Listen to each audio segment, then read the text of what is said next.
Kita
நம்மளுடைய காஞ்சிகாமகோட்டி சங்கரமடம் கிருஷ்ணாமலம் அந்த பாதுகாஸ்தானத்தில் ஸ்ரீ ஸ்ரீ ஜெயேந்திர பரிவாரம் ஸ்ரீ ஸ்ரீ சந்திரபிரிய தரிசி பரிவாரம் புதுத்திரிகா பாலத்திரிகா 2 பேரும் சேர்ந்து வேதத்துக்காக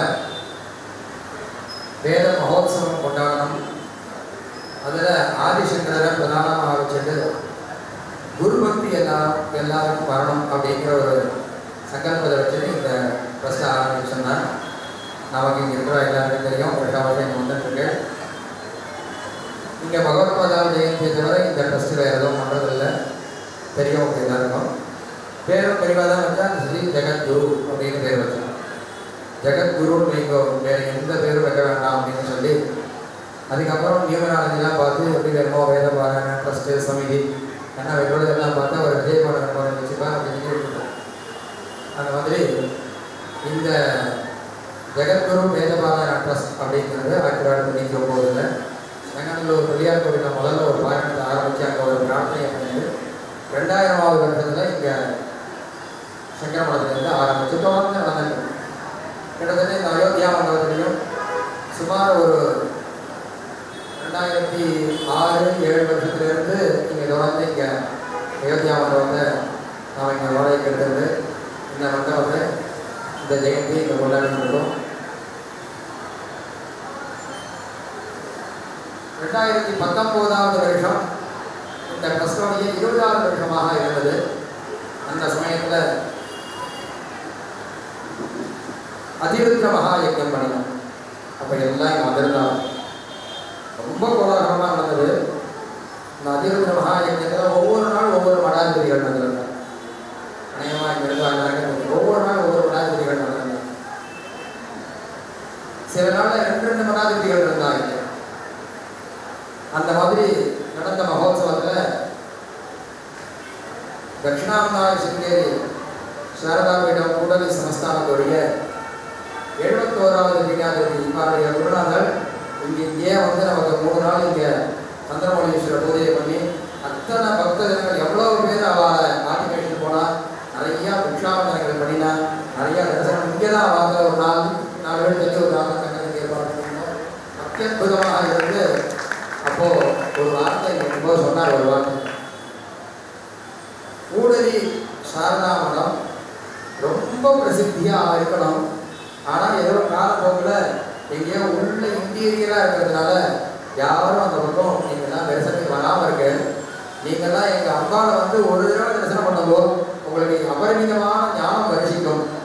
நல்லா பெருசாகணும், பெரிய கோஷாக வரணும், வேத பாடசாலைகள் நடக்கணும், பெருசாக வரணும் அப்படின்னு அவர் உடனே எங்கள் சேரமணம் பிரம்மஸ்ரீ விஜயபாலன் கபாடிகள்னா அப்போ அவர் சொன்னார், கோடி கோடியாக வருடிச்சு அந்த மனம் அவ்வளோ பிரசித்தியாக ஆன அளவுக்கு நாங்கள் இங்கே சங்கல்பம் பண்ணிட்டு இருக்கோம்.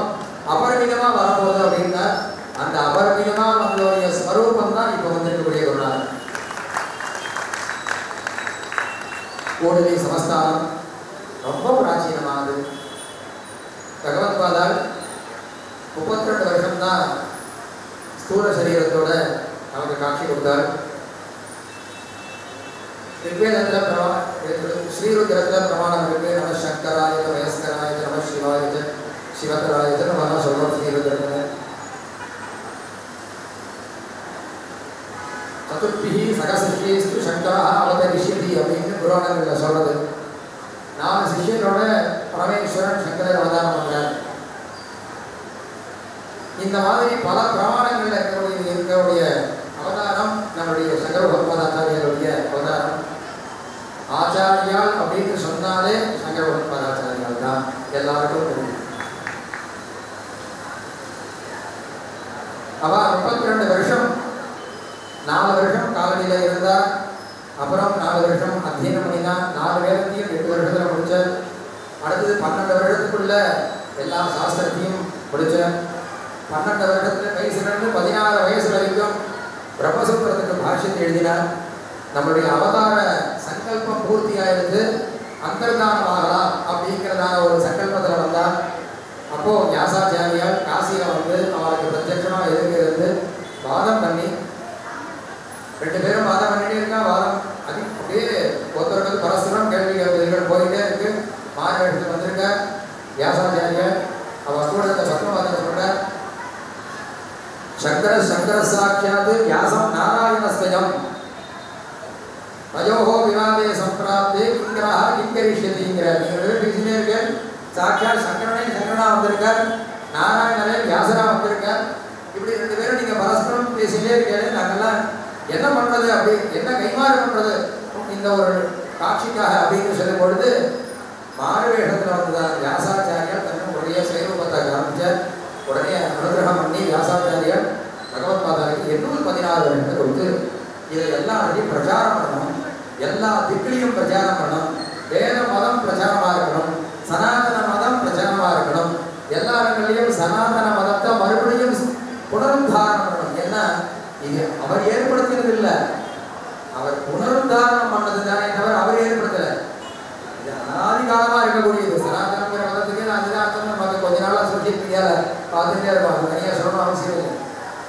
அப்பேற்பட்டதான பகவத்பாதால் அப்படி யாத்திரை பண்ணிட்டே வரச்சேல முதல்ல சுரேஸ்வராச்சாரியால மாகேஸ்வரி நகரத்தில் அவள் பூர்வாசிரமத்தில் கர்மகாண்டமே பிரசித்தி பிரதானம் சொல்லியிருக்கும் பொழுது சரஸ்வாணி அம்பாளோட அவள் அங்கே வாதம் பண்ணி சரஸ்வாணி அம்பாள் அவள் சுரேஸ்வரா மண்டல மிஷனுடைய சகதர்மச்சரி நேற்று ரொம்ப அழகாக சொன்னாங்க. சகதர்மச்சாரிணி அப்படின்னு சொன்னாங்க. பாணி சரசபாணி அப்படின்னு ரொம்ப அழகாக பற்றி இருக்கு. அங்கே சுரேஸ்வராச்சாரியோட கும்பாபிஷேகம் நடந்தது. நம்ம காஞ்சிபுரம் படத்தில் தான் சுரேஸ்வராச்சாரியோட அதிஷ்டானவருக்கு சன்னதி அங்கே கும்பாபிஷேகம் நடந்தது. அந்த கும்பாபிஷேகம் வந்து இங்கே போய் விவாதம் கொஞ்சம் பெருசாக பண்ணிட்டு வந்தாங்க. அப்பேற்பட்டதான சரசவாணி பிரம்ம அவருடைய மண்டலேஸ்வருடைய வாதங்கள் முடிஞ்சு மண்டலேஸ்வரர் கடைசியில் சன்னியாசாசனத்தை ஸ்வீகரிச்சிருந்தார். அப்புறம் பகவத்பாதாவோட அப்படியே யாத்திரை வந்தால் அதை ரொம்ப சுவாரஸ்யமாக போகும். சங்கரவதியை ஒழுங்க சொல்ல முடியாது. அந்த ஒரு கட்டம் நீங்கள் சொல்லணுமேங்கிறதுனால அவள் தான் பர்மிஷன் வாங்கி நான் இங்கே எடுத்துக்கிறேன், உங்களுடைய அவகாசத்தில் நான் அவள் தான் பர்மிஷன் வாங்கிட்டு அடுத்தையே வாங்கி இங்கே பேசுகிறேன். அந்த மாதிரி அவள் வந்து இருக்கிறது சரஸ்வாணி நான் போகிறேன், நான் எனக்கு இனிமேல் என்ன வேலை, பர்த்தான் மண்டலேஸ்வரர் சன்னியாசம் வாங்கிட்டா இனிமேல் எனக்கு ஸ்திரீக்கு இங்கே என்ன வேலை, நான் எனக்கு அவதாரம் காரியம் முடிஞ்சது அப்படின்னு சாட்சியா அவள் தான் சரஸ்வதி அவள் அம்பாள். நான் இனிமேல் பிரம்மலோகத்துக்கு போகிறேன்னு சொல்லி கிளம்பிட்டார். உடனே பகவத்பாதால் மந்திர சித்தியினால் அவள் மறுபடியும் பூலோகத்துக்கு மறுபடியாக பண்ணினார். இப்படி பண்ணிட்டு எனக்கு இங்கே என்ன வேலை, சன்னியாசிகள் மத்தியில் எனக்கு இங்கே ஸ்திரீக்கு என்ன வேலை அப்படின்னா எல்லாமே அவதாரம் இன்னும் பூர்த்தியாகலை, எனக்கு பெரிய அவதாரம் தெரியலை, சங்கல்பம் பூர்த்தியாகலை, என் கூடயே வாங்கோன்னா அந்த மாதிரி சொன்னால் நீங்கள் எனக்கு திரும்பி பார்க்கக்கூடாது, எங்கேயாவது நீங்கள் திரும்பி பார்த்துட்டேன்னா நான் அப்புறம் வரமாட்டேன், இது நமக்குள்ள ஒரு சங்கல்பம் அப்படின்னா சரின்னு சொன்னால் பகவத்பாதா. அங்கேருந்து எங்கே இருக்க காசியிலேருந்து மண்டலேஸ்வராக காசி மாகிலேருந்து சுற்றி வர கர்நாடகாவில் சிமோகா பக்கத்தில் சந்தியா காலம் அனுஷ்டானம் பண்ணணும். அந்த சமயம் வந்த உடனே அனுஷ்டானத்துக்கு ஸ்நானம் பண்ணவேன்னு சொல்லி ஆத்தங்கரைக்கு தேடிட்டு போகிறா. இந்த பக்கம் மந்திரா ஓடுறதுன்னு சொல்கிறார். அங்கே இருக்கிற ஜனங்கள் சொன்னால் இந்த பக்கம் துங்கா ஓடுறதுன்னு சொல்கிறார். ஓஹோ 2 நதி சேர்றது, எங்கே போகிறது எங்கே அப்படின்னு ஒன்று நம்ம துங்க பத்திரான பின்னாடி வடக்கு தரிசனம் பண்ணவே. அப்போ இந்த நதி 2 சேர்ற இடம் எங்கே இருக்குது, சங்கமத்தில் ஸ்நானம் பண்ணால் சமஸ்த பாவமும் போயிடும். சங்கமத்துக்கு அவ்வளோ விசேஷம். அதனால தான் பிரயாகையில் 3 நதி சேர்ற இடத்துல ஸ்நானம் பண்ணுறோம். பிரயாகையில் 3 நதி சேர்ற இடத்துல ஸ்நானம் பண்ணினா எல்லா தேவர்களுமே சந்தோஷமா அவருடைய பாவங்கள் தேவர்களுக்கு தான் பாவம் போகிறதுன்னு நிர்ணயம் சொல்லுது. அப்படியான ஒரு சங்கம கஷேத்திரம் அந்த மாதிரி சேர்ற இடத்துக்கு கூடக்கூடிய இடத்துக்கு தமிழில் கூடல்னு சொல்லுவோம், கர்நாடகாவில் கன்னடத்தில் கூடலின்னு சொல்லுவோம். அந்த மாதிரி கஷேத்திரத்தில் அந்த இடம் முழுக்க ரிஷிசங்கர் தபஸ் பண்ண இடம், அந்த பிரதேசம் முழுக்க ரிஷிசங்கர் தபஸ் பண்ண இடம். அந்த ரிஷிசங்கர் தபஸ் பண்ண இடத்துல 2 நதி கூடக்கூடிய இடத்துல சங்கமத்தில் ஸ்நானம் பண்ணலாம். அம்பாளுடைய நூறு சத்தம் கொலுசு சத்தம் காதில் கேட்கல அப்படிங்கிறதுனால பகவத்பாதர் என்னடா அது காணவே அப்படின்னு திரும்பி பார்த்தார். பார்த்த உடனே அம்பாள் நான் இங்கேயே அந்த தான் வரேன் அப்படின்னா அப்படி இல்லை, உங்களுடைய சூக்ஷ்ம சரீர ஸ்தூல சூக்ஷ்மமான சர்வ சைத்தன்யத்தோட இந்த இடத்துல அப்படியே இப்போ நிற்கிற மாதிரி இப்படியே காட்சி கொடுக்கணும், வரவாளெல்லாம் பூர்ணமாக அனுகிரகம் பண்ணணும், எல்லாருக்கும் பிரம்மஞான சித்திக்கும்படியாக நீங்கள் அனுகிரகம் பண்ணணும்னு சொல்லி அங்கே சரஸ்வாமியை சாரதான்ற பெயரை கொண்டு அங்கே பிரதிஷ்டை பண்ணினார். அம்பாள் இந்த குளத்தில் இன்னைக்கு போனாலும் தரிசனம் பண்ணலாம். அப்பேற்பட்ட கேந்திரத்தில் உடனே சுரேஸ்வராச்சாரியாரை கூப்பிட்டு நீங்கள் தான் இந்த இடத்துல இருக்கணும், இந்த இடத்துல ஒரு மடத்தை ஸ்தாபனம் பண்ணுறேன், இந்த பாரத தேசத்துக்கு தட்சிண திக்கில் வேத பிரச்சாரத்தை பண்ணுறதுக்கு இந்த மடம் பிரதானமாக இருக்கணும் அப்படின்னு சொல்லி அங்கே பிரதிஷ்டை பண்ணினார்.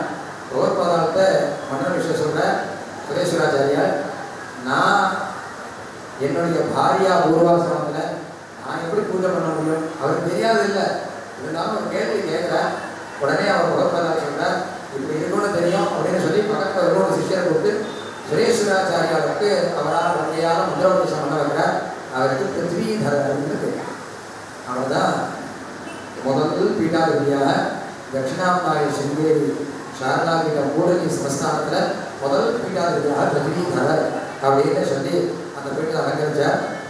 அப்புறம் சுரேஸ்வராச்சாரியார் அவரோட காஞ்சிபுரம் வர, காஞ்சிபுரத்தில் வந்து இங்கே காமாட்சி அம்மனோட அந்த தானம் ஆகிறதுக்கு முன்னாடி அங்கே தனக்குன்னு இருக்கக்கூடியதான ஒரு க்ஷேத்திரமாக இங்கேயே அந்த தானமாக வரும். அதனால இந்த இடத்துலையே ஒரு பீட்டத்தை ஏற்படுத்தணும்னு சொல்லி அந்த ராஜாவெல்லாம் அந்த காலத்தோட தொண்டைவங்க அவெல்லாம் கேட்டு ஒரு சங்கல்பம் பண்ணதுனால அந்த இடத்துல ஒரு பீட்டத்தை ஏற்படுத்துகிறார். அதுக்கு தான் மூலாம் நாய் சர்வத்தியம் அதான் காஞ்சி காமவதி பீட்டம்னு. அப்போ அவ சோபான பஞ்சகம் சொல்கிற சமயத்தில் ஒரு குழந்தை வந்து தாமிரபரணி கேத்திரத்துலேருந்து வாதம் பண்ணுறார். அவரை பார்த்த உடனே பகவத்பாதால் இனிமேல் இந்த பீட்டத்துக்கு அடுத்த பீட்டாதிபதி இறந்தா இல்லைன்னு சொல்லி அவருக்கு ஆசிரமம் கொடுத்து அவருக்கு சர்வஜானேந்திர சரஸ்வதி சுவாமிகள் அப்படின்னு நாமம் கொடுத்தார். இந்த சர்வஜானேந்திர சரஸ்வதி சுவாமிகளுக்கும் பிருத்வீதர சுவாமிகள் பாரதி சுவாமிகளுக்கும் ரெண்டு பேருக்கும் பாடம் சொல்லி ரெண்டு மடத்தையும் நிர்வாகம் பண்ணினவர் சுரேஸ்வராச்சாரியார்.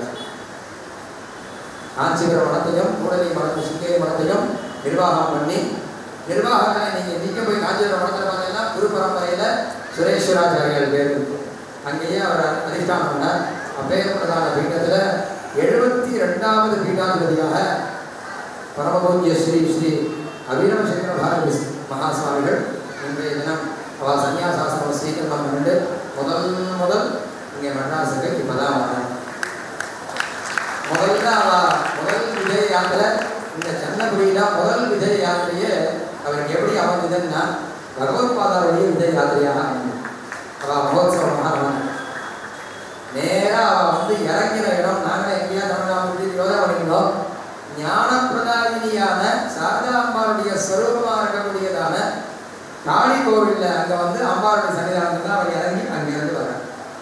சாரதா அம்பாள் நேராக நம்மளுடைய அயோத்தியா மண்டலத்தில் நடக்கக்கூடிய நம்ம ஜெகத்குரு வேதவார ஸ்ரீ மகோத்சவத்துக்கு இங்கே நமக்கு அனுகிரகம் பண்ணியிருந்தார். பரமபூஜ்ய சுவாமிகள் பூர்வாசிரமத்தில் ஸ்வயம் அவா ஸ்வசாக்க ரிக்வேதம் கணாந்தம் அத்தியனம் பண்ணி பீதர் அப்படிங்கிற ஒரு க்ஷேத்திரம், கர்நாடகாவுக்கும் மகாராஷ்டிராவுக்கும் நடுவில் பீதர் அப்படின்னு ஒரு இடம், ஹைதராபாத்லேருந்து ஷீரடி போகிற வழியில் இருக்கக்கூடிய இடம். அந்த பீதர்ங்கிற இடத்துல ஒரு வேத பாடசாலை. அந்த வேத பாடசாலையில் 17 வயசுல இருந்து அவள் அங்கே வேத அத்தியாபகராக இருந்து கிட்டத்தட்ட 26 சிஷ்யா அவளுக்கு இருக்காங்க. வேதம் முழுக்க கணம் சொல்லி வச்சிருக்கு. கணாந்தம் படிக்கணும்னா 10-12 வருஷம் ஆகும். அத்தனை வருஷ காலம் அவள் இருந்து 26 பேர் அவள் சிஷ்யா எல்லாம் அந்த சன்னியாசாசன ஸ்ரீகரனுக்கு போது இந்த கூடலி இருந்தா இல்லை, நாமெல்லாம் அங்கே போயிருந்தப்போ பார்த்தோம். 26 சிஷ்யா அவளுக்கு அத்தியனம் பண்ணியிருக்கா, எதிர்வேதம் அத்தியனம் பண்ணியிருக்க, சாமவேதம் அத்தியனம் பண்ணியிருக்க, மந்திரசாஸ்திரத்தில் பூர்ணமான தீட்சானவா பூர்வாசிரமத்திலேயே எல்லாத்துக்கும் மேலே நம்மளுடைய ராஷ்டிரிய ஸ்வயம் சேவக்கில் பூர்வாசிரமத்தில் அவருடைய பணி ரொம்ப வசதியாக இருந்தது. நம்முடைய தட்சிண பாரதத்துக்கு அவர் செக்ரட்டரியாக இருந்தார்.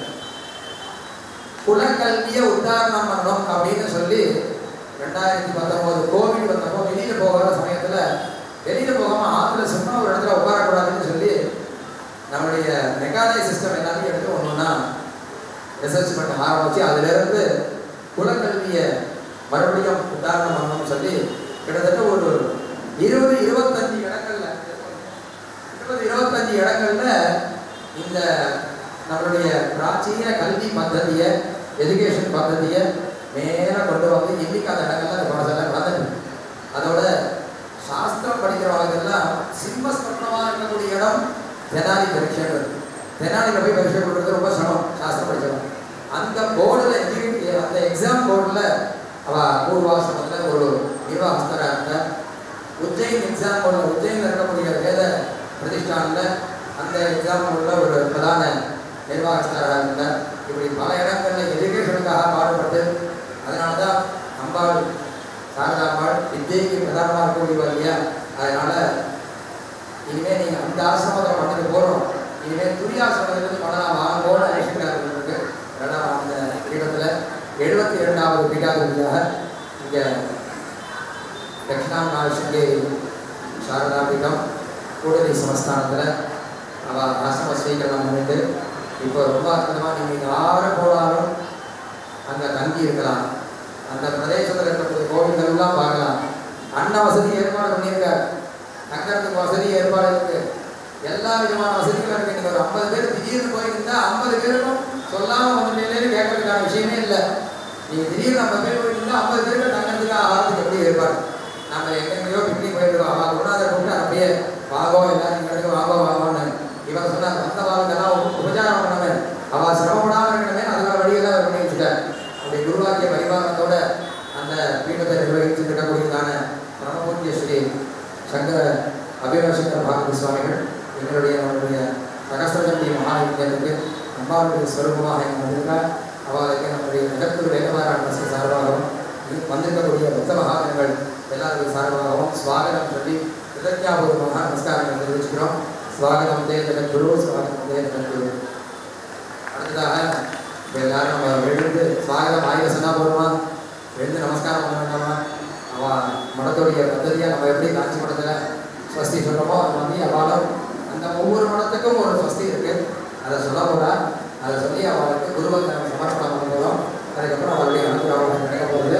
மறுபடியும் நான் மைக்கெடுக்க போகிறது மறுபடியும் 11ஆம் தேதி இந்த சகஸ்திரஜந்தி மகாயஜ்ய பூர்ணாகுதிக்கு சுவாமிகளுக்கு வந்து பூர்ணாதேவா இதனால சந்திகாலத்தில் நடக்க போகுது. எல்லாரும் அதே மாதிரி காத்தால 11 மணிக்கு 11ஆம் தேதி 11th மார்னிங் எல்லாம் வந்திருக்கோம். 12th அன்னைக்கு 12ஆம் தேதி உற்சவம் இருக்குது. நாளைக்கு சாயங்காலம் 6 மணிலேருந்து 9 மணி வரைக்கும் சங்கர வித்யாலயா ஊரபாக்கம் ஸ்கூல் பிறை அணிந்த பெருமான் அப்படிங்கிறதால மகாபீராபத்திற்கான நாடகம் 50 குழந்தைகள் அட்டகாசமாக பண்ண போகிறோம். அந்த டெல்லி ஸ்க்ரீன்லாம் போட்டு எல்லாம் ரெடி பண்ண போகிறோம். நாளைக்கு எல்லாம் அவசியமாக வரணும். முடியும் போது பாரதீவா அங்கேருந்து காஞ்சிபுரத்திலிருந்து நமக்கு இதில் வெச்சூர் மூலமாக அனுகிரகம் பண்ண போகிறாங்க.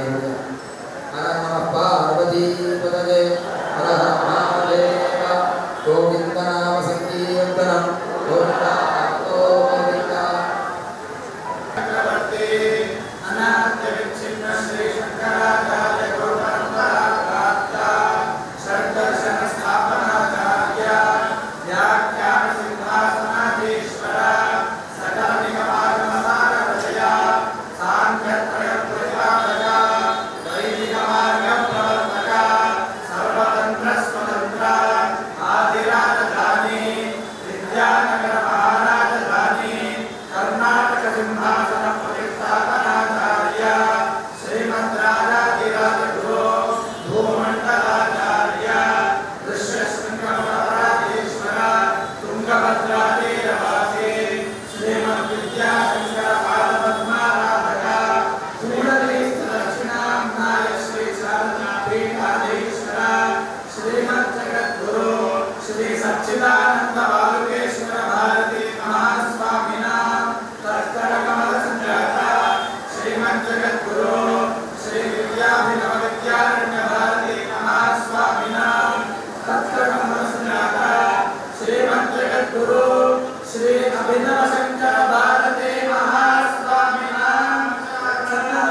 கீழே இறங்கணும், மேடையிலேருந்து கீழே இறங்கணும் எல்லாரும்.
शंकराचार्य केशवं बादरायण सूत्रभाष्य भगवतो पुनः पुनः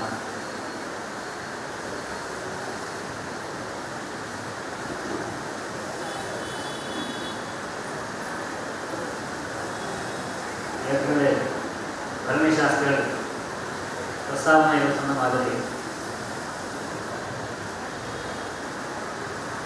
நம்ம குருநாதர் வந்து இங்கே சில நாள் தங்கி அனுஷ்டானம் பண்ணியிருந்தாங்க, நிறைய நிகழ்ச்சிகள் கலந்துருக்காங்க. இந்த விஷயங்கள்லாம் பரமேசாஸ்திரிகள் எடுத்து சொன்னாங்க.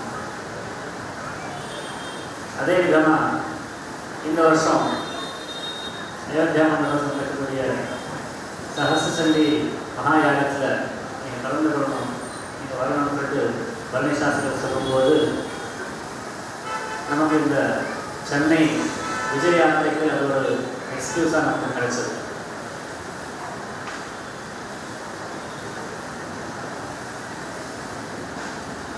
சென்னைக்கு போகணும்னா ஊட்டியிலேருந்து ரொம்ப நேரம் ஆகும், நடுவில் எங்கேயாவது ஒரு இடத்துல தங்கணும். அதனால் பெங்களூரில் தங்கி காலையில் பூஜையை முடிச்சு விட்டு அங்கேயும் கலந்து வரணும், இந்த மாதிரி ஒரு யோஜனை இருக்குது. அதே விதமாக நேற்றுக்கு சாயங்காலம் பெங்களூர் நகரில் வந்து ஒரு பரமாச்சாரிய நிலையம் ஒரு பாடசாலை இருக்குது, அந்த இடத்துல தங்கி காலையில் பூஜை முடித்து கிளம்பலாம் நினச்சிருந்தோம். ஆனால் ராத்திரி நைட்டு 10 மணிக்கு இருட்டில் 10 மணிக்கு பரமேசாஸ்திரி திரும்பி கூப்பிடுறாங்க. நீங்கள் எப்படி நீங்கள் வரீங்களே, அதே மாதிரி காஞ்சிபுரத்துக்கு உள்ளே போயிட்டு வரலாமா, வழியில் வரும்போது காஞ்சிபுரத்துக்கு உள்ளே போயிட்டு வரலாமா, பாரம்பரியம் வந்து உங்களை எதிர்பார்க்குறாருன்னு சொன்னாங்க. இப்போ பாரம்பரியம் வந்து எதிர்பார்க்குறான்னு சொன்னதுக்கப்புறம் முடியாதுன்னு சொல்ல முடியாது இல்லையா? அந்த விதமாக காலையில் சீக்கிரம் கிளம்பி காஞ்சிபுரத்துக்கு போய் அங்கே நம்ம பரம்பரையில் இருக்கக்கூடிய சுரேஸ்வராச்சாரியர் அவரோட அதிஷ்டானத்தை தரிசனம் பண்ணி அதே விதமாக பாலப்பிரியாவில் சந்திச்சு அங்கேருந்து கிளம்பி இங்கே வந்து பார்த்தா பழனிசாஸ்திரி சொன்ன மாதிரி சாரதாம்பாளை காளி சுரூபத்தில் இங்கே பண்ணிட்டாங்க. அந்த காளி கோவிலேருந்தே நம்ம சோபாயாத்திரை ஆரம்பிச்சு இந்த அயோத்தியா மண்டபம் பற்றி நிறைய விஷயங்கள் கேள்விப்பட்டிருக்கோம். ஆனால் இது முதல் முறையாக இங்கே வருவது. அயோத்தியா மண்டபம் பற்றி நிறைய பாசிட்டிவ் அண்ட் நெகட்டிவ் கண்ட்ரோவர்சி எல்லா விஷயங்களும் தெரியும். ஆனால் இங்கே வருவதற்கு வாய்ப்பு கிடைக்கவே இல்லை. இதே முதல் முறையாக இங்கே வருவதற்கு வாய்ப்பு கிடைச்சிருக்கு. இங்கே வந்து பார்க்கும்போது அவங்க எல்லாரும் பார்க்கும்போது என்ன பேசணும், இந்த விஷயத்தில் நமக்கு ரொம்ப சம்சயமாக இருக்குது. எந்த விஷயத்தில் பேசினா சரியாக இருக்கும் சொல்லிட்டு யோசிச்சு பார்த்தாச்சு.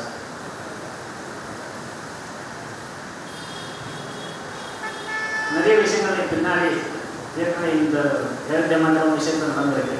நம்ம நாட்டில் தமிழ்நாட்டில் மட்டும் இல்லை, இந்தியா நாட்டிலேயே நிறைய விஷயங்கள் நடக்கிறது. அந்த விஷயங்கள் எல்லாமே நாங்கள் எதிர்பார்த்த அளவுக்கு இது பாசிட்டிவாக இல்லை. அப்புறம் நம்ம வாழ்க்கையில் நாங்கள் என்ன வேணும்னு எதிர்பார்க்குறோமோ அந்த கம்ஃபர்ட்ஸு கன்வென்ஸ் இதெல்லாம் கிடைக்கிறது. ஆனால் அந்த ஒரு மன நிம்மதியின் வார்த்தை தமிழ் இருக்கா? தமிழ் ஓரளவுக்கு தான் தெரியும்.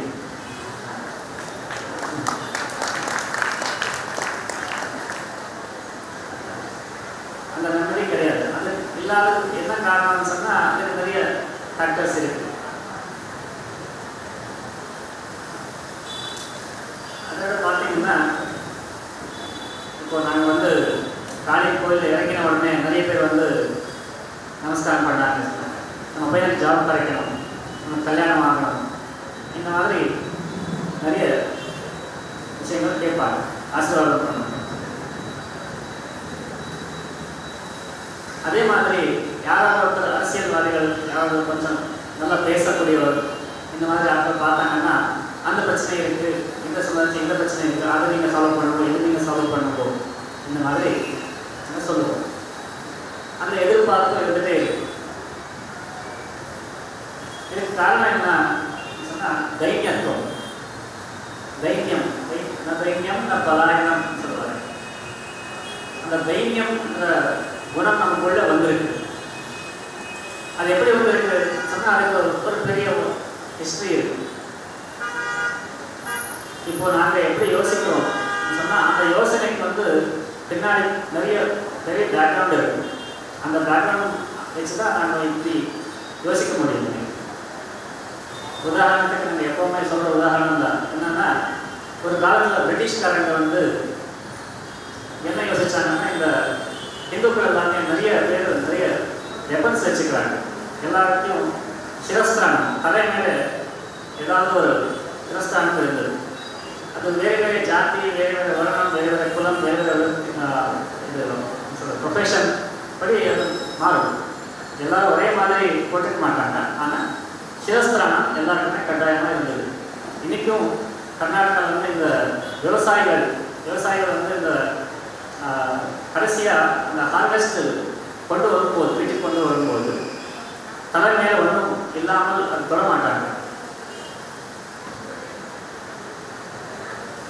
அதே மாதிரி சிரஸ்திரானம் எல்லாருக்குமே எப்படி கட்டாயமாக இருந்ததோ அதே மாதிரி எல்லாருக்குமே ஒரு ஆயுதம், ஒரு வெப்பன் இருந்தது. பிரம்மச்சாரிகளுக்கும் ஒரு தண்டம் இருந்தது. எதுக்காக சொன்னால் பலாஷ் தண்டம். அதோட ஹைட் எவ்வளோ இருக்கணும், அதோட சைஸ் திக்னஸ் எவ்வளோ இருக்கணும், இது எல்லாமே சாஸ்திரத்தில் இருக்குது, இலக்கிய சூத்திரத்தில் இருக்குது. அது எந்த மரத்தோட தண்டம் இருக்கணும், அது பலாச பட்சமாகவே இருக்கணும். பலாசம் எதுக்காக சொன்னால் அது சந்திரன், அந்த பலாசத்தோட அதிதெய்வத்தை சந்திரன். அந்த பலாசம் கையில் பிடிச்சா மனசு நல்லா, மென்டல் ஹெல்த் நல்லா இருக்கும். அது மட்டும் இல்லாமல் குருகுலத்தில் இருக்கும்போது நிறைய இடத்துல போக வேண்டி வரும். போகும்போது வழியில் தேவைப்படும், அதுக்காக தண்டம், அதுக்காக அந்த சைஸ் டிஸ்கிரைப் பண்ணுவாங்க.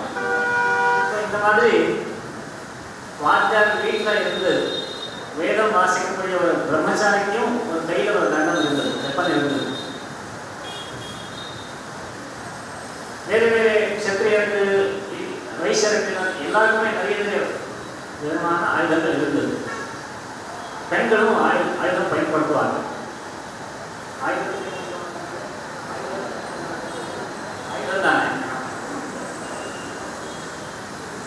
பிரிட்டிஷ்காரங்க என்ன பண்ணாங்கன்னா, இத்தனை பேர் ஆயுதம் வச்சிருக்காங்களே, இவங்க எல்லாருமே ஒன்றா சேர்ந்து நம்ம மேலே வந்துட்டாங்கன்னா கதை என்ன ஆகிடும். அதனால இது கண்டெயின் பண்ணணும். இது கண்டெயின் பண்ணணும்னா என்ன பண்ணணும், அவர் ஒரு ஆக்ட் கொண்டு வந்தாங்க, ஒரு சட்டம் கொண்டு வந்தாங்க. என்ன, பர்சனலாக வெப்பன்ஸ் யாரும் வச்சுக்கக்கூடாது, இந்த மாதிரி ஒரு சட்டம் கொண்டு வந்தாங்க. அதுக்கப்புறம் ஒரு 4-5 ஜென்ரேஷன்ஸ் ஆகிப்போச்சு. இப்போது நம்ம கையில் யாராவது ஏதாவது ஒரு ஆயுதம் கொடுத்தாங்கன்னா அதை எப்படி பயன்படுத்துறதுன்னு தெரியாது, பயமாயிடும். நம்மளால் ஏதாவது ஒரு டிஃபென்ஸ் பண்ண முடியுமா, ஏதாவது நடந்துச்சுன்னா அதுக்கு நம்ம டிஃபென்ஸ் ரிப்ரசன்ட் பண்ண முடியுமான்னு யோசிச்சா நமக்கு தெரியவே தெரியாது. ஏன்னா அந்த அந்த ஸ்கில் போச்சு, அந்த ஜெனட்டிக் மெமரி போச்சு. இதெல்லாமே எப்படி நடக்குது? இப்போ நாங்கள் யோசிக்கிற நிலைமைக்கு எப்படி வந்தோம் சொன்னால் அந்த சட்டம் தான் காரணம். பாலிசி மூலமாகவே மாற்றம் வருது. அதே மாதிரி இப்போ நம்ம இந்து சமுதாயத்தை என்ன பண்ணுறோம்னு சொன்னால், யாராவது ஒருத்தர் பெரியவர் வரணும், அவர் வந்தாங்கன்னா அவர் எல்லாமே சரி பண்ணிடுவாங்க. யாராவது ரீசெண்டாக வந்து தமிழ்நாட்டில் ஒரு புது அரசியல்வாதியை வந்து இவர் தான் எல்லாம் சரி பண்ணுவாங்கன்னு சொல்லுவோம். அவர் வந்து எல்லாம் சரியாயிடும்னு நினைக்கிறோம். தமிழ்நாட்டில் மட்டும் இல்லை, எல்லா இடத்துலையும் எல்லா ஸ்டேட் பை ஸ்டேட் எல்லா ரங்கங்கள்லையும் எல்லா சொசைட்டியோட எல்லா செக்ஷன்ஸ்லையும் பார்த்தீங்கன்னா யாராவது ஒருத்தர் வருவாங்க, ஏதாவது பண்ணுவாங்க, அப்போ எல்லாமே சரியாயிடும். இந்த மாதிரி ஒரு எதிர்பார்ப்பு இருக்கு. அந்த எதிர்பார்ப்புக்கு காரணம் என்ன சொன்னால், நம்மளால ஒன்றும் பண்ண முடியாது. இந்த மாதிரி ஒரு மனநிலை நாங்கள் வந்தாச்சு. எதுக்காக வந்தாச்சுன்னு சொன்னால், நம்மளோட ட்ரெயினிங் அப்படி ஆகிருக்கும். ஒரு 6-7 ஜென்ரேஷன்ஸ் 7-8 ஜென்ரேஷன்ஸாக வந்து அந்த மாதிரி நமக்கு ஒரு ட்ரைனிங் ஆகிருக்கும். இப்போ வந்து ரொம்ப பின்னாடி போக வேண்டாம். 60s, 50s, 60s, 70s அந்த நேரம் பார்த்தீங்கன்னா எல்லா எஜுகேட்டட் ஃபேமிலிஸ்லையும் ஒரே ஒரு நோக்கம் என்னன்னா, நம்ம பையன் பொண்ணு யாராவது இருக்கும், அவர் வந்து கொஞ்சம் நல்லா படிக்கணும், ஏதாவது ஒரு வேலை கிடைக்கணும். அது கிளரிக்கல் வேலை இருந்தாலும் பரவாயில்ல, ஏதோ ஒரு பேங்க்ல கிளர்க்கு, போஸ்ட் ஆஃபீஸில் கிளர்க்கு, தஹசீல் ஆஃபீஸில் கிளர்க்கு, இந்த மாதிரி என்ன வேணாலும் இருக்கலாம். ஏதாவது ஒரு சின்ன வேலை கிடைச்சதுன்னா நமக்கு செக்யூரிட்டி, ஜாப் செக்யூரிட்டி ரொம்ப முக்கியமாக இருக்குது. ஏன்னா உங்களுக்கு தெரியும், க்ளோஸ் மார்க்கெட் இதெல்லாமே இருந்தது. 1992 எல்லாமே ஓப்பன் மார்க்கெட் எக்கனாமி வந்தது. அதுக்கு முன்னாடி ரீசெண்டாக இன்னொரு விஷயத்தை ஒருத்தர்கிட்ட பேசும்போது ஒருத்தர் சொன்னாங்க, இந்த பேரண்ட்ஸ் மேலே வந்து அபியூஸ் ரொம்ப அதிகமாக இருக்குது. அவரோட பசங்கள், அவர் சில்ட்ரன், குழந்தைகள் வந்து பேரண்ட்ஸ் அபியூஸ் பண்ணுறது, அசால்ட் பண்ணுறது, இந்த மாதிரி விஷயங்கள் தான் ரொம்ப ஜாஸ்தியாகிட்டே இருக்கு. இதுக்கு காரணம் என்ன நான் சொன்னால், அவுட் ஆஃப் ஃப்ரஸ்ட்ரேஷன். நிறைய பேர் ஃப்ரஸ்ட்ரேஷன் பண்ணுவாங்க. இப்போது அவருக்கு அப்பாவுக்கு சம்பளம் எவ்வளோ? 700 ரூபாயில் 800 ரூபாய் சம்பளம் இருக்கும். அந்த சம்பளத்தில் வந்து அவர் என்ன பண்ண முடியுமோ அதை பண்ணிருப்பாங்க.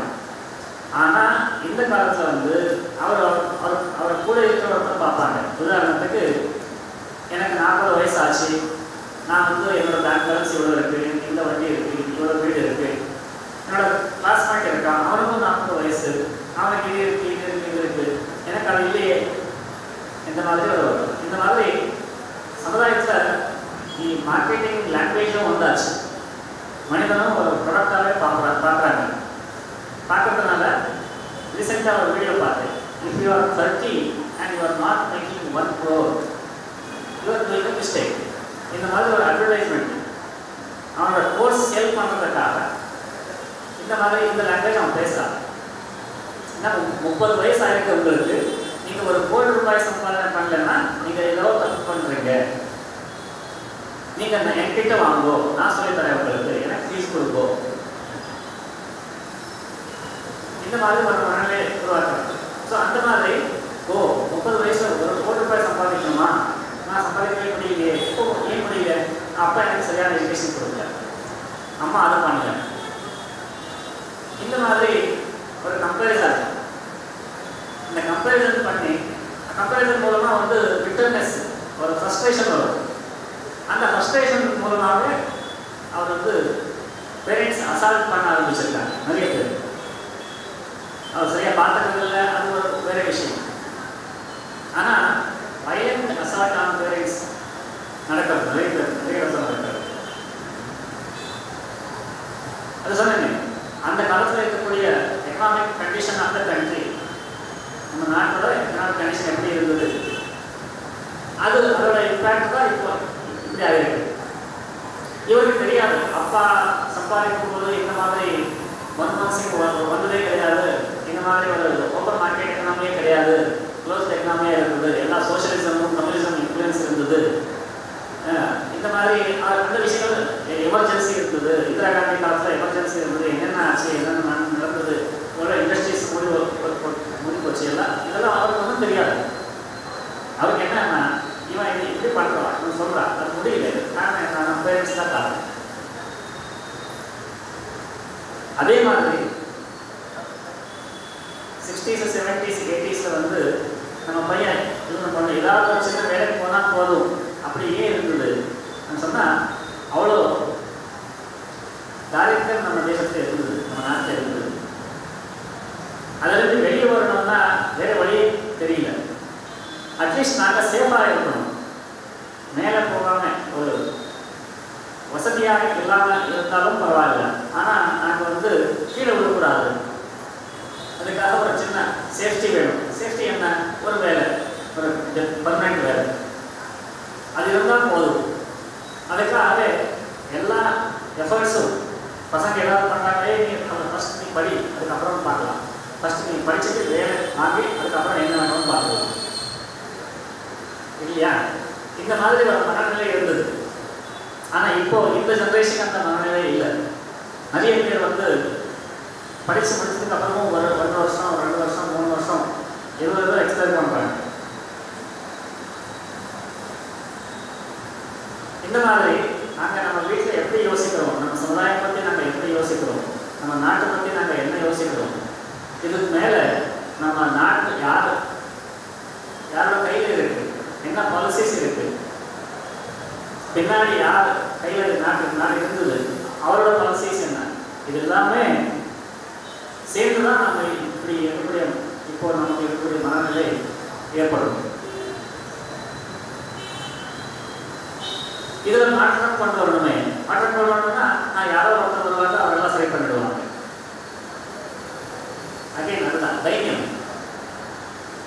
நான் வந்து இந்த 3 மாதத்துக்கு முன்னாடி ஒரு வேத சம்மேளனம், வேத வித்வான்களுடைய சம்மேளனம், பெரிய சமூகம், 150 பேர் இருந்தாங்க. அந்த கான்ஃபரன்ஸில் பேசும்போது ஒரு காலத்தில் எந்த கவர்மெண்ட் சப்போர்ட்டும் இல்லாமல் வேத ரட்சணம் நடந்தது. இப்போ வந்து வேத ரட்சணம் பண்ணுறது பேரில் வந்து கவர்மெண்ட் வந்து நிறைய ரெஸ்ட்ரிக்ஷன்ஸ் போட ஆரம்பிச்சிருக்கு வேத பாஷைகள் மேலே. அந்த பாரம்பரியமே போயிடுது. அந்த வேத பாஷையோட ஒரிஜினல் ஃபார்ம் என்ன இருக்குது, சுரூபம் என்ன இருக்குது, அதே போயிடுது, வேற ஏதோ ஆகிடுது. அந்த பாஷைகள் படித்து வெளியே வந்ததுக்கு வந்து அந்த வேதம் தவிர வேற ஒன்றும் தெரியாமல் ஆகிடுது. யாராவது ஏதாவது சொன்னாங்கன்னா என்ன நினைப்பாங்களோ, என்ன சொல்லுவாங்களோ, அந்த பயம் இருக்கு. எல்லாரும் செல்ஃப் கான்ஃபிடன்ஸ் சொல்லுவாங்களே, அந்த கான்ஃபிடன்ஸே கிடையாது. இந்த மாதிரி நிறைய பிரச்சனைகள் இருக்கு. இதெல்லாம் காரணம் என்ன சொன்னால், நாங்கள் வச்சுக்கிற ரூல்ஸ், அந்த பாடசாலையில் வச்சுக்கிற ரூல்ஸ் தான். அந்த ரூல்ஸ் யார் போடுறாங்க? கவர்மெண்ட் தான் போடுறது. கவர்மெண்ட் பணம் வாங்காமல் இந்த சமுதாயத்திலே சப்போர்ட் வாங்கி, இதுக்கு வந்து சமாஜ போஷித்த சிக்ஷா நீதின்னு சொல்லுவாங்க. Society paste education system, not government control. அப்படி இருக்கணும். அது எல்லா செக்டர்லையும் வர்றதுக்கு நேரம் ஆகும். அட்லீஸ்ட் வேத பாடசாலைகள் வந்து கவர்மெண்ட்டோட இன்டர்ஃபரன்ஸ் இல்லாமல் பார்த்துக்கணும். சொல்லிட்டு நான் ஒரு 10 நிமிஷம் பேசினேன் அந்த விஷயத்தில். அதுக்கப்புறம் ஒரு 4-5 பேர் வந்தாங்க. வந்து பார்த்து, சமஜி நீங்கள் ரொம்ப நல்லா பேசுனீங்க, நீங்கள் சொல்கிறது ரொம்ப கரெக்டு, இந்த விஷயத்தில் ஏதாவது பண்ணணும்னு சொல்லிட்டு நாங்கள் அந்த செக்ரட்டரி கேட்கலாம், இந்த விஷயத்தில் ஏதாவது பண்ணணும்னு சொல்லிட்டு அந்த செக்ரட்டரி கேட்கலாம். எந்த செக்ரட்டரி? கவர்மெண்ட் செக்ரட்டரி கேட்கலாம். யார் கையிலேருந்து நாங்கள் வெளியே வரணும்னு சொல்கிறோமோ அவர்கிட்டே போய் உங்கள் கையில் நாங்கள் எப்படி வெளியே வர்றதுன்னு கேட்கணும்.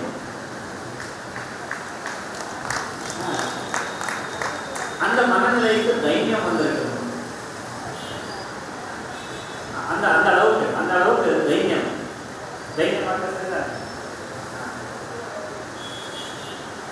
நமக்கு ஏதாவது நடக்கணும்னா இது எப்படி பண்ணுறது நம்ம யோசிச்சு பிளான் போட்டு அந்த பிளான் எக்ஸிக்யூட் பண்ணுற கான்ஃபிடன்ஸே கிடையாது. அவர் சொல்லி கொடுப்பாங்களா, இவர் பண்ணுவாங்களா, அவர்கிட்ட சொல்லலாமே, இவர்கிட்ட சொல்லலாமே, இந்த மாதிரி ஒரு சப்ரெஸ்டு மைண்ட், அடி வாங்கின மனநிலை இல்லையா? சரியான வார்த்தை தான். பல ஜெனரேஷன்ஸாக அடி வாங்கின மனநிலை அப்படி யோசிக்கும்.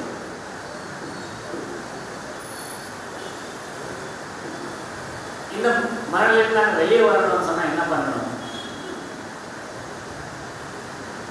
அப்புறம் நாங்கள் என்ன நடக்கணும், அந்த விஷயங்கள் நடக்கணும்னா எப்படி பண்ணுறது?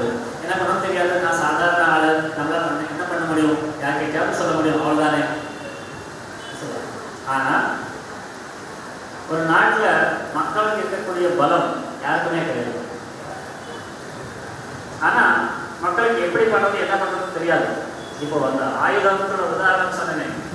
இப்போ ஆயுதம் பயன்படுத்த தெரியாது. அதே விதமாக அந்த சட்டங்கள் என்ன இருக்குது, லா என்ன இருக்குது, அதெல்லாம் எப்படி பயன்படுத்துறது நமக்கு தெரியாது. நாங்கள் சாதாரண ஆளுன்னு நினைக்கிறோம். அதே விதமாக எப்படி யோசிக்கிறதுன்னு தெரியாது. ட்ரைனிங் டு திங்க், எப்படி யோசிக்கிறதுன்ற ட்ரைனிங்கே கிடையாது. நம்ம என்ன சொல்லி கொடுத்தாங்க, இதை நீ பை ஹார்ட் பண்ணு, இந்த எக்ஸாம் எழுதி சர்டிஃபிகேட் வாங்கு, அதுக்கப்புறம் இந்த வேலைக்கு போ, சம்பாதி, அவ்வளோதான் சொல்லியிருக்காங்க.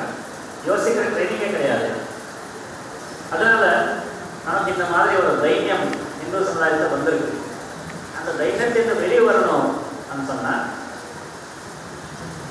ஏதாவது நாங்கள் ஒரு காரியம் பண்ணணும்னா அந்த காரியத்துக்கு 5 ஸ்டெப்ஸ் இருக்கு. இதை பற்றி மேனேஜ்மெண்ட் தரக சொல்லுவாங்க. வேலை ஏதாவது வேலை நடக்கணும்னா வேலை எப்படி நடக்கணும் சொல்லிட்டு மேனேஜ்மெண்ட் MBA கோர்ஸ் சொல்லிக் கொடுப்பாங்க. ஆனால் பகவத்கீதையில் கிருஷ்ணர் வந்து ஒரு ஸ்டெப் மேலே போய் சொல்லிக் கொடுத்துருக்காங்க. என்ன சொல்லிக் கொடுத்துருக்காங்க அப்படின்னா, அதிஷ்டானம் ததா கர்த்தா கரணஞ்ச பృథக் விதம் விவிதாச்ச பృథக் சேஷ்டா தெய்வம் செய்வார்த்த பஞ்சமம். இந்த ஸ்லோகம் எல்லாருக்குமே தெரியும். இந்த ஸ்லோகத்தில் என்ன சொல்கிறார் கிருஷ்ணர்?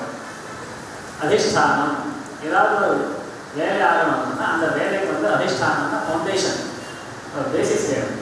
இப்போ வந்து இன்னைக்கு சாயங்காலம் உபன்யாசம், இந்த ஒரு காரியம் நடக்கிறது. அந்த காரியத்துக்காக என்னென்ன அதிஷ்டானம் என்ன? அயோத்தியா மண்டபம் இருக்குது, பரமேஸ்வரோட ப்ரோக்ராம் இருக்குது, வேறுபாடு ட்ரஸ்டோட ஏற்பாடு இருக்குது. இந்த மாதிரி நிறைய அதிஷ்டானங்கள். அதிஷ்டானம்னா சாமியோட அதிஷ்டானம் கிடையாது. அதிஷ்டானம் ஃபவுண்டேஷன். அதுக்கு மேலே எதுக்காக பண்ணணும்? இப்போ வேறுபாலன் ஜெகத்குரு வேறுபாலன் ட்ரஸ்ட் மூலமாக வேறுபாலன் நடத்துறாங்க, போலீஸ் அமைப்பு கூப்பிடுறாங்க. எதுக்காக பண்ணுறது? காரிய காரண சம்பந்தம்னு சொல்லுவாங்க. காஸ் அண்ட் எஃபெக்ட் ரிலேஷன் இருக்குமே. எதுக்காக பண்ணுறது? என்ன பிரயோஜனம்? அது தெளிவாக இருக்கணும். அதிஷ்டானம் அந்த தெளிவு தான், அந்த கிளாரிட்டி தான் அதிஷ்டானம். அது intellectual foundation. Physical resource foundation, intellectual foundation, இந்த மாதிரி நிறைய அதிஷ்டானங்கள் தேவை. அதுக்கப்புறம் ரெண்டாவது வந்து அதிஷ்டானம் ததா கர்த்தா. ரெண்டாவது கர்த்தா. கர்த்தான்னு சொன்னால் அதை வேலை பண்ணக்கூடியவர். கர்த்தன்னு சொல்லுவாங்க சம்ஸ்கிருதத்தில். வேலைக்காரர் கிடையாது. வேலைக்காரர் வேலை அர்த்தம், வேலை பண்ணக்கூடியவர். அதிஷ்டானம் ததா கர்த்தா ரெண்டாவது. மூணாவது கரணம். கரணம்னு சொன்னால் டூல்ஸு, நெசசரி ரிசோர்ஸஸ், இந்த மாதிரி. இப்போ உபகரணம், அந்தகரணம், இந்த மாதிரி சொல்லுவேன். அந்த மாதிரி அந்த வேலை செய்யணும்னா நான் வேலைக்கு உபகரணங்கள் தேவை. இப்போ பாருங்க, இந்த நிகழ்ச்சி நடக்கிறது, இப்போ இந்த மேடை இருக்குது, இந்த மைக் இருக்குது, லைட் இருக்குது, இந்த மாதிரி நிறைய பொருள்கள் இருக்குது. இது எல்லாமே காரணம்.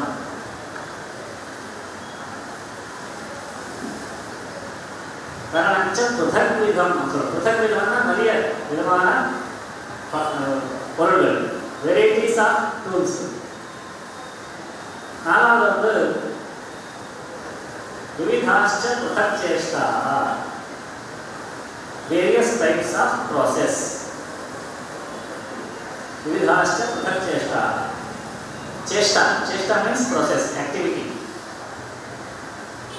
விவிதாக நிறைய விதமான ப்ராசஸ். அஞ்சாவது வந்து தெய்வம் செய்வார்த்த பஞ்சமம்.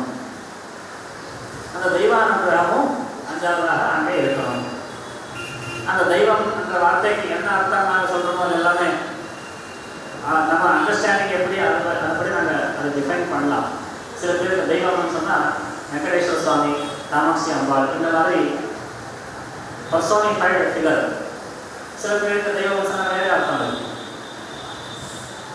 ஸோ இந்த மாதிரி அதிஷ்டானம் பிரதானகர்த்தா கரணஞ்ச பிருதக்விதம் விவிதாச்ச பிருதக் சேஷ்டா தெய்வம் செய்வார்த்த பஞ்சமம். இந்த 5 விஷயங்கள் இருக்கணும்.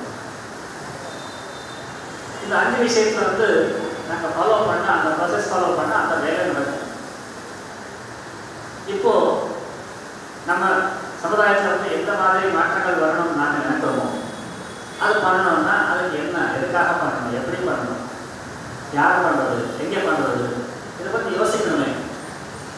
அதுதான் அதிஷ்டானம்.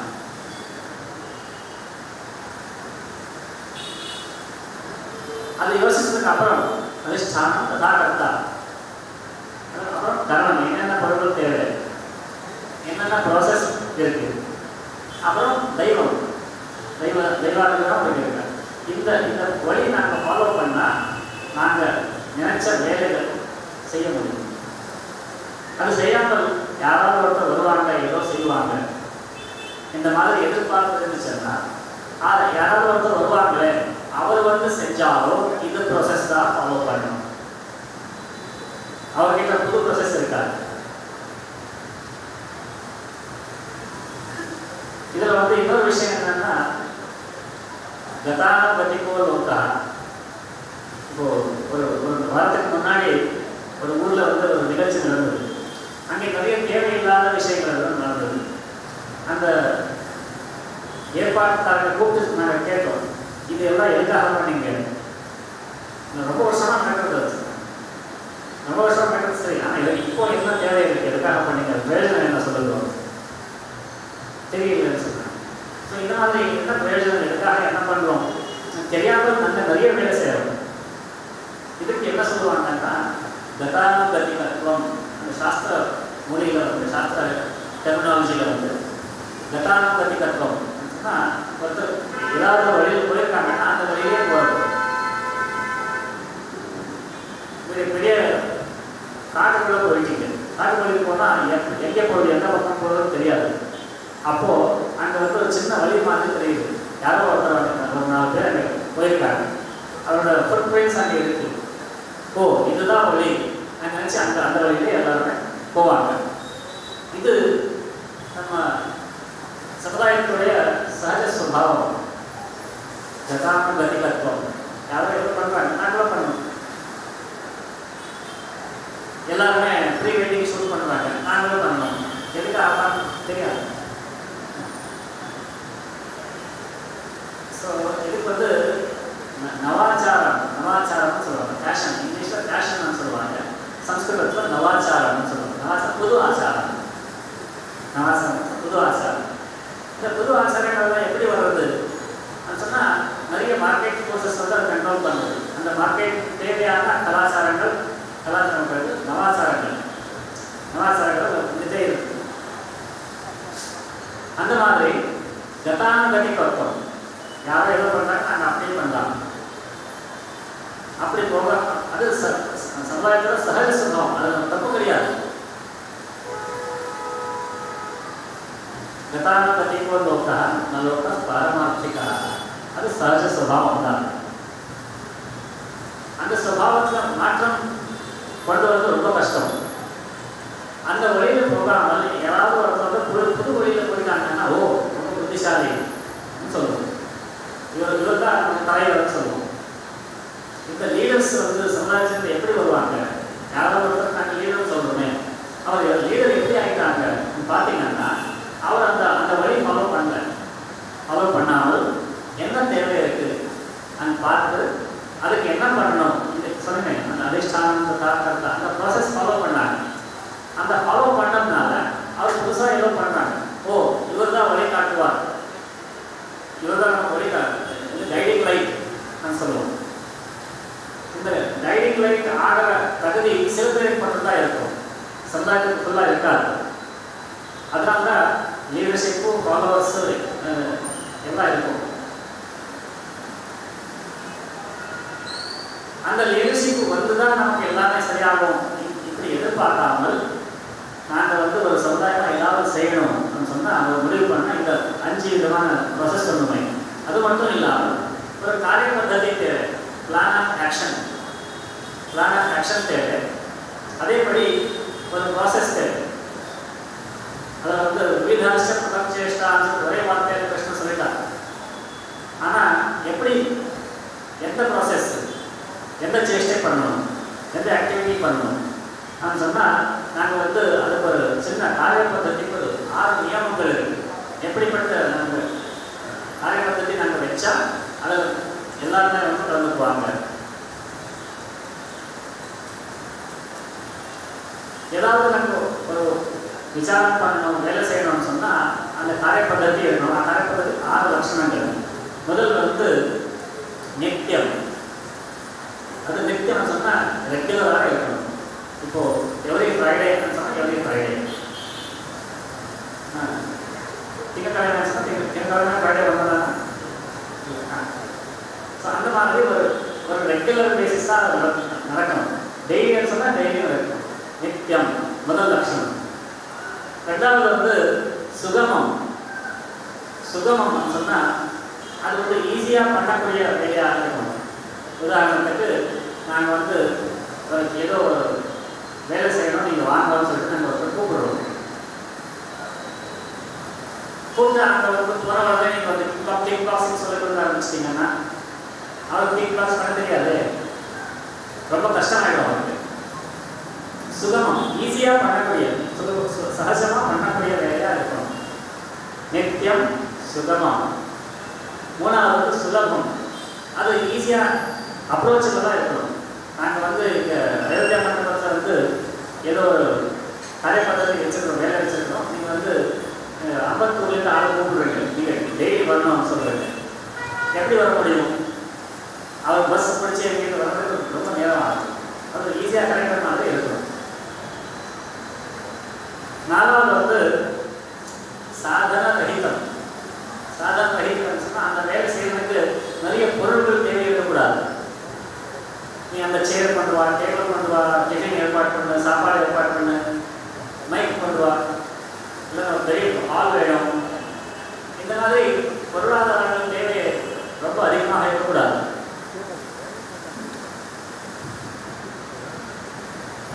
அஞ்சாவது வந்து சம்ஸ்காரக்ஷமம். சொன்னால் அதை யார் பார்ட்டிசிபேட் பண்ணுறாங்களோ, யார் கலந்துக்கிறாங்களோ அவருக்கு அதுலேருந்து ஒரு சம்ஸ்காரம் கிடைக்கணும். ஏதாவது ஒரு சம்ஸ்காரம் அவருக்கு கிடைக்கணும். இப்போ சில பேர் சின்ன வயசில் வந்து நான் வந்து இந்த சத்சங்கம் கலந்துக்கிட்டேன், இது பண்ணிட்டேன்னு சொல்லுவாங்க. அது சின்ன வயசில் பண்ண விஷயமாகவே இருந்தாலும் இப்போதுக்கும் அவருக்கு மேலே அந்த விஷயத்தில் சம்ஸ்காரம் இருக்கும். அவர் பேசுகிற வழியில், பழகிற வழியில் அது தெரியும். அந்த மாதிரி சம்ஸ்காரம் கிடைக்கணும் அது மூலமாக. ஆறாவது வந்து சாமூகிகம். நீங்கள் வந்து இதில் வந்து பெண்கள் மட்டும் வரலாம், ஆண்கள் மட்டும் வரலாம், இந்த வயசுக்காரங்க மட்டும் வரலாம், இந்த ஜாதிக்காரங்க மட்டும் வரலாம், இந்த ஃபைனான்ஷியல் கண்டிஷன் இருக்கக்கூடியவர் மட்டும்தான் வரலாம். இந்த மாதிரி ஒன்றும் இருக்கக்கூடாது. யார் வேணாலும் சாமூகிகம் சொன்னால் எல்லாருக்குமே அது ஓப்பனாக இருக்கணும். இந்த 6 லட்சணங்கள் வச்சு நாங்கள் ஒரு ஆக்டிவிட்டி டிசைன் பண்ணணும்.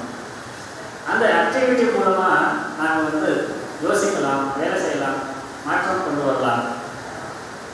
முதல்ல வந்து எப்படி யோசிக்கிறது ட்ரெயின் தேவை. எப்படி யோசிக்கிறது, எப்படி பேசுறது, அது தேவை. அது பண்ண ஆரம்பித்தா விருதுலாம் அது வந்து வர ஆரம்பிச்சு. இந்த மாதிரி நாங்கள் வந்து ஒரு பிளான் ஆஃப் ஆக்ஷன் போட்டு அதுக்கு வந்து தேவையான சிந்தனைகள், இன்டெலெக்சுவல் ஃபவுண்டேஷன் சொல்லுவோம், அது உருவாக்கி அதை வந்து இம்ப்ளிமெண்ட் பண்ண ஆரம்பித்தோம்னா நாங்கள் நிறைய மாற்றங்கள் வந்து சமுதாயத்தில் கொண்டு வரலாம். அப்படி கொண்டு வர்றதுக்கு நமக்கு எப்படி இதெல்லாம் இது சாப்பிட வந்து ஏதோ ஆன்மீக விஷயம் பேசுவாங்கன்னு சொன்னால் இது ஏதோ பேசுகிறாங்களே நீங்கள் நினைக்கலாம். இப்போ லலிதா சாஸ்திராமத்தில் ஏதோ ஒரு நாமம் வச்சு நான் வந்து 10 நிமிஷம் பேசலாம். அதை நிறைய பேர் பண்ணுறாங்க. நாங்கள் பண்ண தேவையில்லை. நாங்கள் எந்த சிச்சுவேஷனில் இருக்கிறோம் அதை பற்றி யோசிக்கிறோமே. ஏன்னா எங்கேயாவது போனோம்னு சொன்னால் at least you have to take first step. முதல் ஸ்டெப் எடுத்ததுக்கு அப்புறம் தான் நாங்கள் எங்கேயாவது போக முடியும். எங்கேயும் ஸ்டெப் எடுக்காமல் ஏதாவது நடக்கணும் அப்படியே இருந்துகிட்டே இருந்தோம்னா இன்னும் ஒரு 30 வருஷம் ஆனாலும் நம்ம சொல்ல இப்படியே இருக்கும். அதுக்காக ஒரு ப்ராசஸ் வச்சு அந்த அந்த சிஸ்டமேட்டிக் திங்கிங்னு சொல்லுவாங்க. அந்த சிஸ்டமேட்டிக் திங்கிங் பண்ண ஆரம்பிச்சோம்னா இந்த சிஸ்டமேட்டிக்காக வேலை செய்யக்கூடிய பழக்கம் நமக்கு வரும். அந்த சிஸ்டமேட்டிக்கான வேலை மூலமாகவே மாற்றம் வரும். மாற்றம்னா பாலிசி சேஞ்சஸ் வரும். பாலிசி சேஞ்சஸ் ஆனால் மட்டும்தான் நம்ம எல்லா சிந்தனையும் மாறும், நம்ம லைஃப் ஸ்டைல் மாறும், எல்லாமே மாறும். அந்த விதமான மாற்றங்கள் கொண்டு வருவதற்காக தேவையான யோசனை, சிந்தனை, அப்புறம் காரியங்கள் எல்லாம் பண்ணுறதுக்கு உங்களுக்கு தேவையான சக்தி சாதாரண கொடுக்கணும்னு சொல்லிட்டு நாங்கள் பிரார்த்தனை பண்ணிட்டு நம்ம பார்த்து நம்மளே சொல்கிறோம்.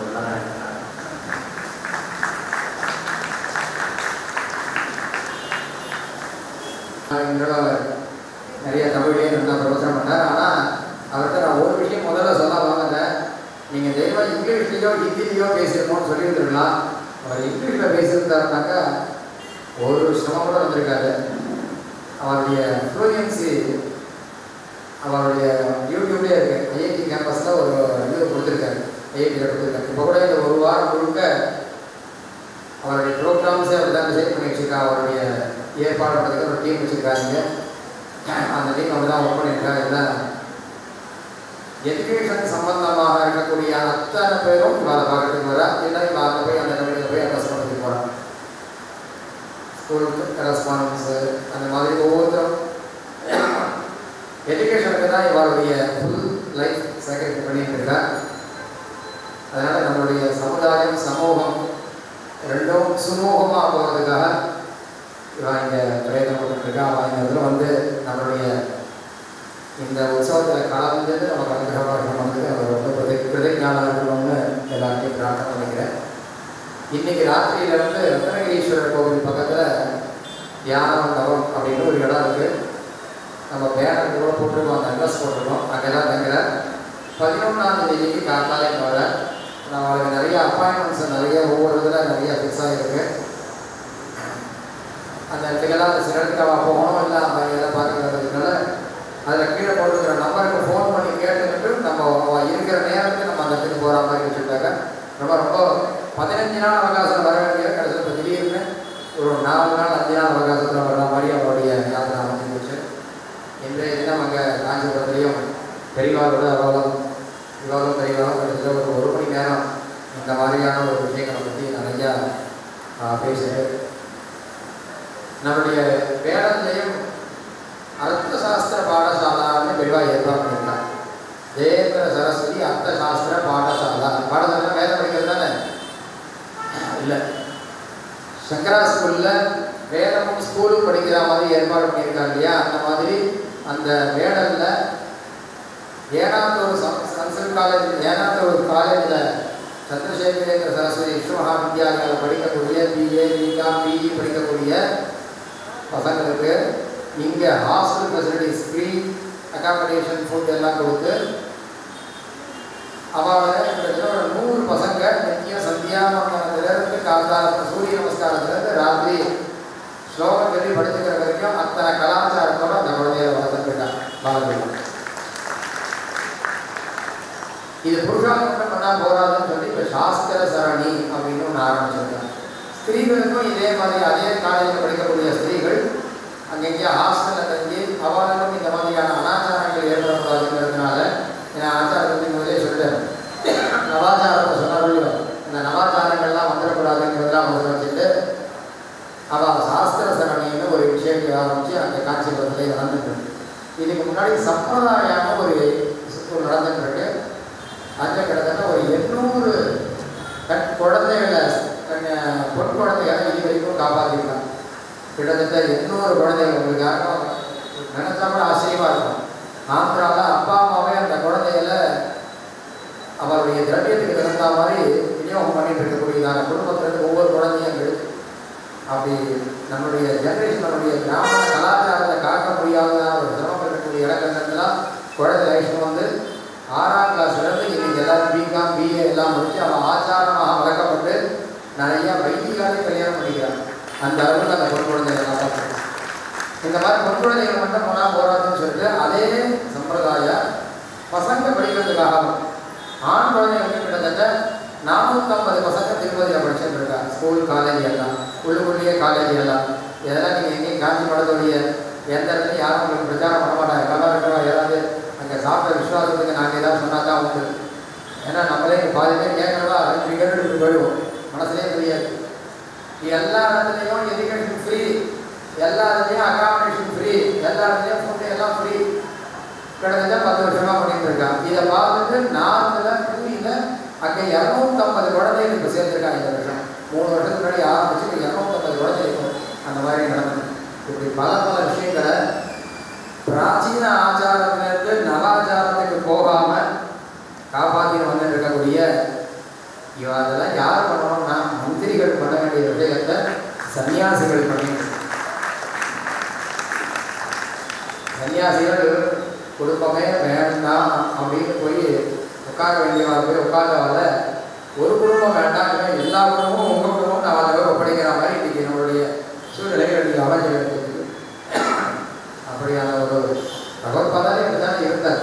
நமக்கு சின்ன சின்ன ஸ்லோகத்திலிருந்து வேதாந்த ஞானம் வரைக்கும் முடியிருக்கார். அப்பேற்பட்ட பரம்பரையில் வந்தான அவருடைய குருநாதர் இங்கே நமக்கு அனுப்பிரகம் பண்ணது நம்ம பிரதிஜையை தெரிவிச்சுக்கிறோம். எல்லாரும் நாளையிலிருந்து சண்டிகோமத்துக்கு பிரதிதினம் காத்தால வாங்கோ. வெயிலாக இருக்குன்னு பார்க்காதீங்க, கொஞ்ச நேரம் வந்து சிரமம் பண்ணுங்கோ. சிரமத்தை விட்டுட்டு நல்ல ஒரு ஆசிரமத்தை அடையணும்னா சிரமத்தை மறக்கணும். மறந்துட்டு அழகாக வந்து பிரதட்சணம் பண்ணுங்கோ.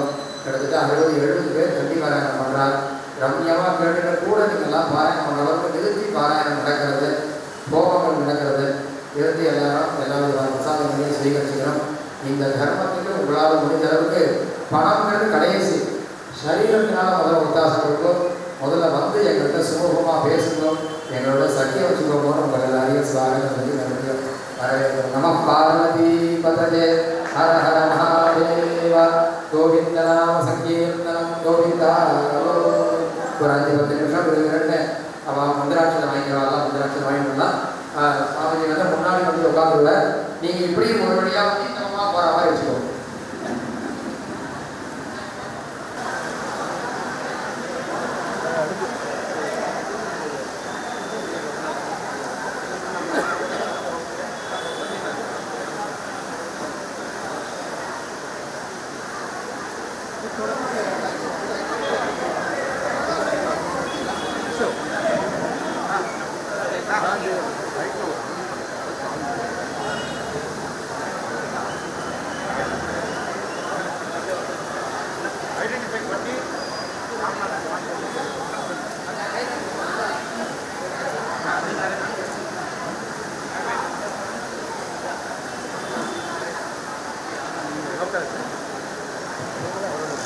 யாரோ சாரி அங்கே கவுண்டரில் ராமராஜன் சார் இருக்க